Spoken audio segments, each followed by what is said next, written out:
اللہ نے معجزہ بنا کے نازل کیا. قرآن کی آیت آیت معجزہ, قرآن کا سورہ سورہ معجزہ, قرآن کا پارا پارا معجزہ, قرآن کا پارا پارا معجزہ. یہی وجہ ہے. لیکن بہت بڑا جملہ دے رہا ہوں اور یہ بہت بڑا جواب دے رہا ہوں جو کہتے ہیں کہ محمد ہم جیسا ہے. بہت بڑا جملہ دے رہا ہوں کہ قرآن معجزہ معجزہ ہے, قرآن کی آیت آیت معجزہ ہے. آپ دیکھیں کہ کیا معجزہ ہے بھائی. جس رات میں قرآن آئی, جس رات میں قرآن نازل ہوئی, اس رات جیسی کوئی رات نہیں. جس رات میں قرآن نازل ہوئی اس رات جیسی کوئی رات نہیں. جو فرشتہ لے کے نازل ہوا اس جیسا کوئی فرشتہ نہیں. سوچے تو صحیح, غور تو کرے. مجھے یہی تو سمجھ میں بات آپ نہیں آئی کہ جو رات, جس رات میں قرآن نازل ہو جائے وہ رات جیسی کوئی رات نہیں. جو فرشتہ لے کر آ جائے اس جیسا کوئی فرشتہ نہیں. ارے جس مہینے میں نازل ہو جائے جب مہینے سے بڑا کوئی مہینہ نہیں, تو جس نبی میں نازل ہو جائے وہ ہر جیسا کیسے ہو گیا.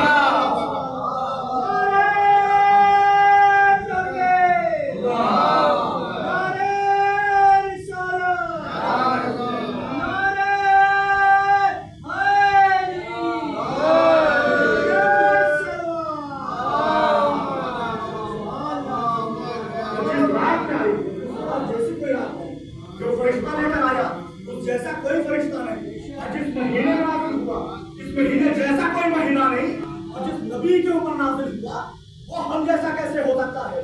وہ ہم جیسا ہو ہی نہیں سکتا.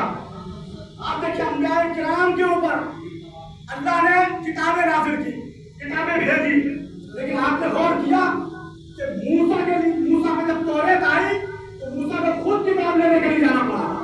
توریت لینے کو حضور میں جانا پڑا, عیسیٰ کو خود جانا پڑا, داؤد کو زبور لینے کے لیے خود جانا پڑا.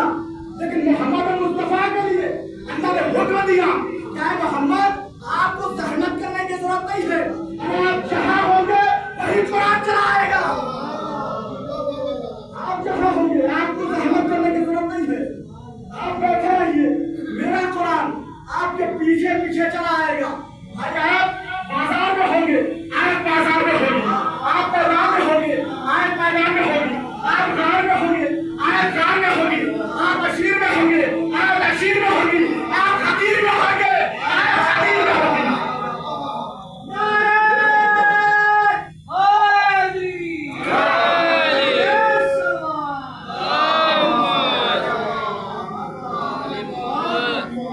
قرآن کی فضیلت سنی نا, آپ غار میں ہوں گے تو آیت غار میں ہوگی, آپ غدیر میں ہوں گے آیت غدیر میں ہوگی.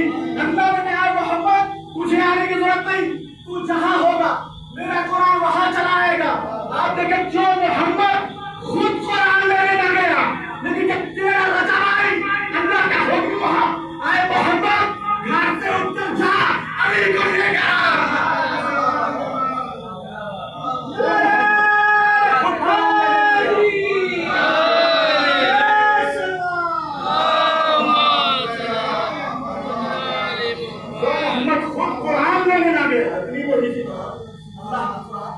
جو محمد خود قرآن لینے کے لیے نہ گیا ہو, لیکن جب علی پیدا ہوئے اللہ کا حکم ہوا محمد کھاتے بیٹھنا, جہاں علی کو لے کر. اچھا کیوں علی کو لینے کے لیے بھیجا؟ آپ نے غور کیا, تصور کیا؟ قرآن بھی ہدایت کے لیے ہے اور علی بھی ہدایت کے لیے ہے, لیکن قرآن لینے محمد نہیں گئے, لیکن علی کو لینے کے لیے محمد مصطفیٰ خانہ کعبہ میں گئے. کیوں گئے؟ اور عام نبیوں میں اور علی میں آج سچ بتا رہا ہوں. آپ دیکھیں کہ موسیٰ کے اوپر توریت نازل ہوئی, موسیٰ نے کس کی تلاوت کی؟ بھائی توریت کی تلاوت کی. عیسیٰ کے بعد انجیل نازل ہوئی, عیسیٰ نے کون سی تلاوت کی؟ انجیل کی تلاوت کی. بھائی داؤد کے بعد زبور نازل ہوا, داؤد نے کون سی تلاوت کی؟ زبور کی تلاوت کی. محمد مصطفیٰ کے اوپر قرآن نازل ہوا, محمد مصطفیٰ نے کیا کیا؟ قرآن کی تلاوت کی. پتہ چلا جتنے انبیاء کے اوپر کتابیں آئی وہ ایک ایک کتاب کی تلاوت کرتا رہا, لیکن جب علی کعبے قیامت سے باہر آئے, رسول کے آگوش میں آئے, کہا یار اتنا کیا سناؤں, کیا توریت سناؤں, زبور سناؤں, انجیل سناؤں, قرآن سناؤں. اللہ نے کہا یا علی توریت سناؤ. علی نے توریت سنائی. کہا یا علی نے توریت ایسے سنائی جیسے موسیٰ سناتے تھے, اس سے بہتر سنائی. بھائی تو نے انجیل صاحب انجیل سے بہتر سنائی, تو نے زبور صاحب زبور سے بہتر سنائی. لیکن جب قرآن کی باری آئی رسول نے کہا تمہیں قرآن ایسے سنایا جیسے میں پڑھتا تھا، جیسے میں پڑھتا ہوں۔ آپ دیکھیں کہ پیغمبر یا رسول اللہ قرآن میرے خود آ گئے، لیکن جب علی کی باری آئی آپ خانہ کعبہ میں علی کو لینے کے لیے گئے، وجہ کیا ہے؟ عجب نہیں رسول عربی ارشاد فرمائے کہ میں قرآن لینے نہیں گیا ہوں، میں قرآن لینے نہیں گیا۔ عجب نہیں رسول ارشاد فرمائے کہ میں علی کو لینے نہیں گیا بلکہ میں وارث قرآن کو لینے گیا ہوں، علی کو لینے نہیں گیا ہوں بلکہ وارث قرآن کو لینے گیا ہوں۔ وارث قرآن کے لیے رسول خود گئے صلی اللہ محمد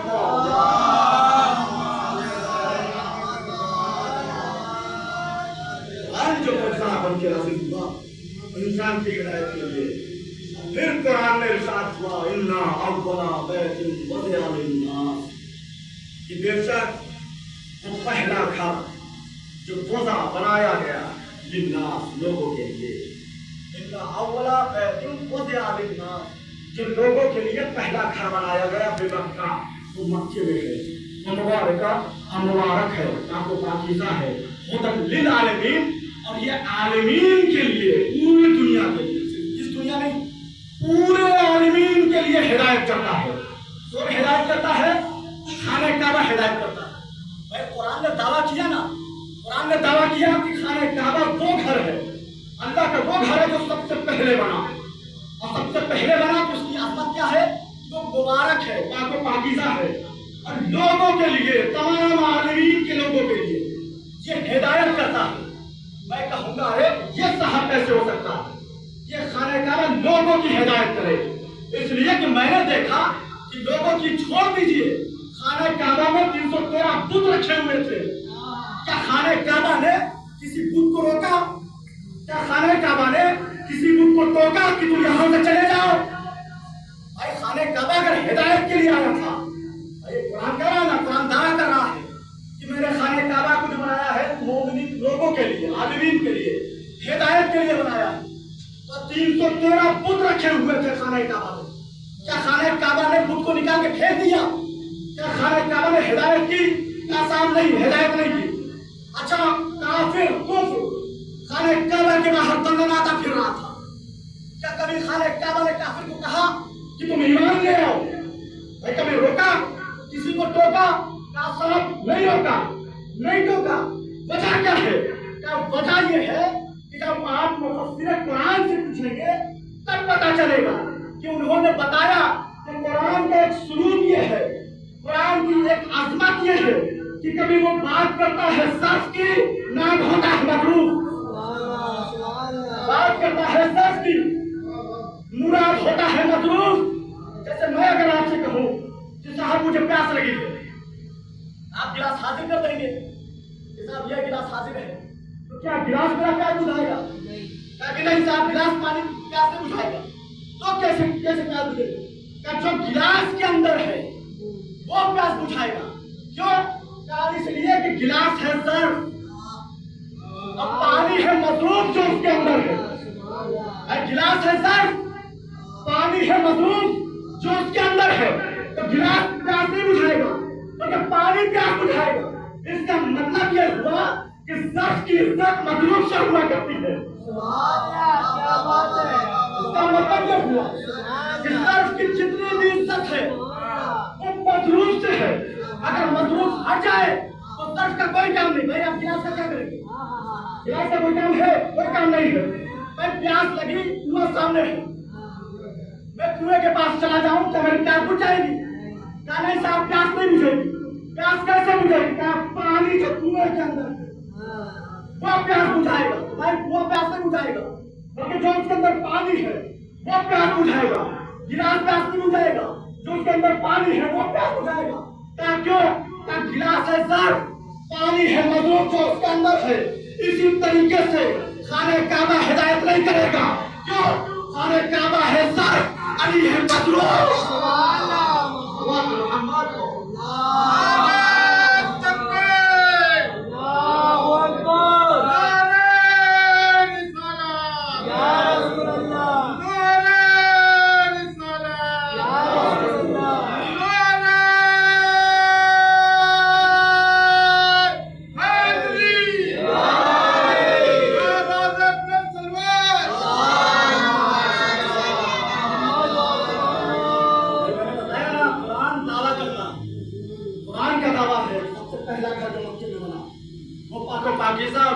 لیے ہدایت کے لیے.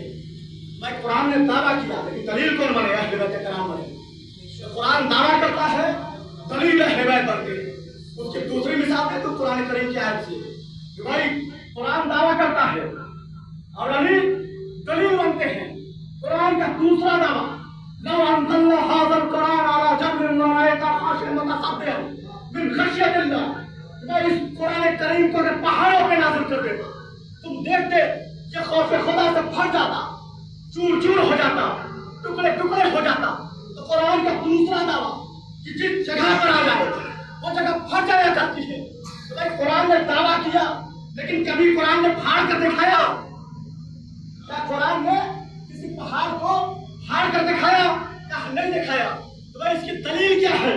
اس کی دلیل دن کو لینا ہے تو تیرا رجب کو آ جاؤ کہ جب علی کی ماں خانہ کعبہ کے قریب پہنچی ہے تو دیوار کعبہ پھٹی ہے. اب پھٹ کر بتایا کہ جب قرآن آتا ہے تو ایسے کرتا ہے. قرآن سامنے دلیل ہے اور علی دعویٰ ہے اور علی اس کی دلیل ہے. قرآن نے دعویٰ کیا اور علی اس کی دلیل بنتے ہوئے سامنے آ رہے ہیں. لہٰذا قرآن کی عزت جتنی بھی ہے وہ سب علی مرتضیٰ علی ابن ابی طالب علیہ السلام. اگر علی نہ ہوتے نہ جانے آج کتنی قرآن ہمارے سامنے نظر آتی. لہٰذا قرآن کی جتنی بھی عزت ہے وہ علی کی وجہ سے. خانہ کعبہ کی جتنی بھی عزت ہے وہ علی علیہ السلام کے حوالے سے ہے. اس لیے کہ اگر علی پیدا نہ ہوتے خانہ کعبہ کبھی ہدایت نہ کرتا. علی پیدا نہ ہوتے خانہ کعبہ کبھی ہدایت نہ کرتا. کیوں؟ اس لیے کہ خانہ کعبہ جسم کا نام ہے اور علی روح ہے. خانہ کعبہ کے روح کا نام علی مرتضیٰ ہے. تو جسم اس وقت تک کام نہیں کرتا جب تک روح نہ ہو. لہٰذا روح کا نام علی مرتضیٰ ہے. اور آج کی تاریخ تو کیا آپ کو پتا ہے کہ آج کی تاریخ جو حضرت عباس ابوالفضل عباس علیہ السلام سے منسوب ہے. لہٰذا ہونا تو یہ چاہیے کہ ان کا بھی ذکر ہو جائے. اس لیے کہ اگر والد کا ذکر ہوا ہے تو بیٹے کا ذکر ضروری ہے. لہٰذا مولا عباس کا ذکر کے لیے اتنا کافی ہے کہ حسن و حسین کے ہوتے ہوئے مولا متقیان کو جس کی ضرورت محسوس ہو اس کا نام عباس. حسن و حسین کے ہوتے جس کی ضرورت محسوس ہو اسے عباس کہتے ہیں. آپ دیکھیں کہ عباس کسے کہتے ہیں کہ کس طریقے سے پروان چل رہے ہیں مولا عباس. 13 برس کے سن ہے. کس طریقے سے پروان چل رہے ہیں؟ ایک طرف شجاعت علی, دوسرے طرف صبر حسین. اب بیچ میں مولا عباس پروان چل رہے ہیں. ایک طرف شجاعت علی, دوسرے طرف صبر حسین, بیچ میں مولا عباس پروان چل رہے ہیں. اتنے میں شام کا فتنہ سامنے آیا. جنگ صفین جانتے ہیں نا آپ, جنگ صفین شام کا فتنہ, عجیب و غریب جنگ, زبردست جنگ. شامیوں سے جنگ ہوئی ہے مولا متقیان کی ملاقات سے.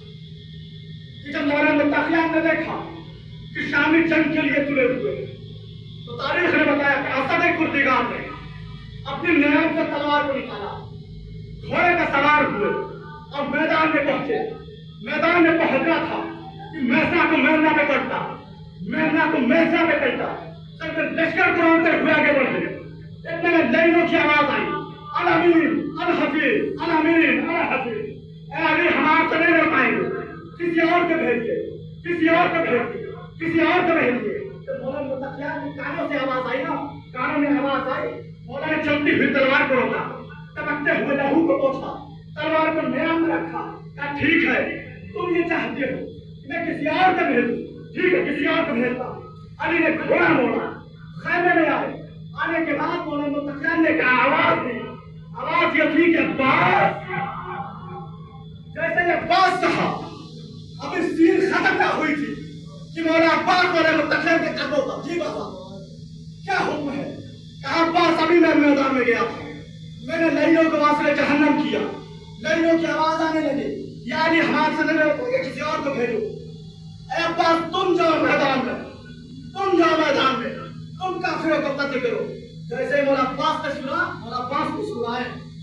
بھائی شیر کو شکار نظر آیا نا, مولا عباس کو سنائے. کہا بابا میں تو چاہتا ہی نہیں تھا, میں چاہتا ہی نہیں تھا. مولا عباس کو تیار کیا گیا, ذرا